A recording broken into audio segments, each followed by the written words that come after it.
Timnas Indonesia disindir soal pemain naturalisasi. Soha FN sebut tak seperti Vietnam. Sebelum lanjut ke berita, bagi yang belum like, komen, dan subscribe, silahkan subscribe terlebih dahulu untuk mendukung channel ini.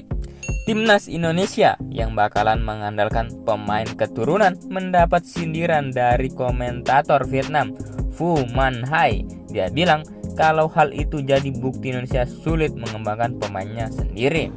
Tak seperti Vietnam. Diketahui, timnas Indonesia memang diprediksi akan bisa diperkuat 3 pemain keturunan, yakni Sandy Walsh, Jordi Amat, dan Sen Patinama pada Piala AFF 2022.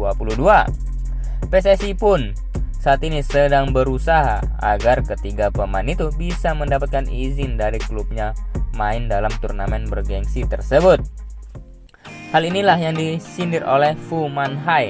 Dia bilang Indonesia dengan penduduk yang padat ternyata memilih cara pintas untuk timnas. Kondisi tersebut jadi bukti kalau Indonesia tak memikirkan pencarian bakat. Saya pikir sepak bola di negara berpenduduk padat seperti itu tidak fokus pada pencarian bakat domestik.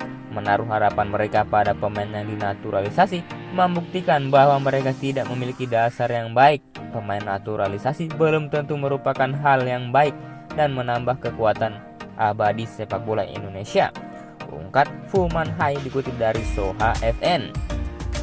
Menurutnya, hal berbeda justru dilakukan Vietnam. Menurutnya, timnas Vietnam tak mau menggantungkan harapan kepada pemain keturunan atau naturalisasi.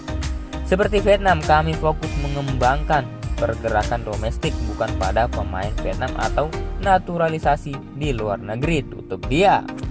Bagaimana pendapat kalian Konco Lovers? Terima kasih sudah menonton video ini. Salam olahraga.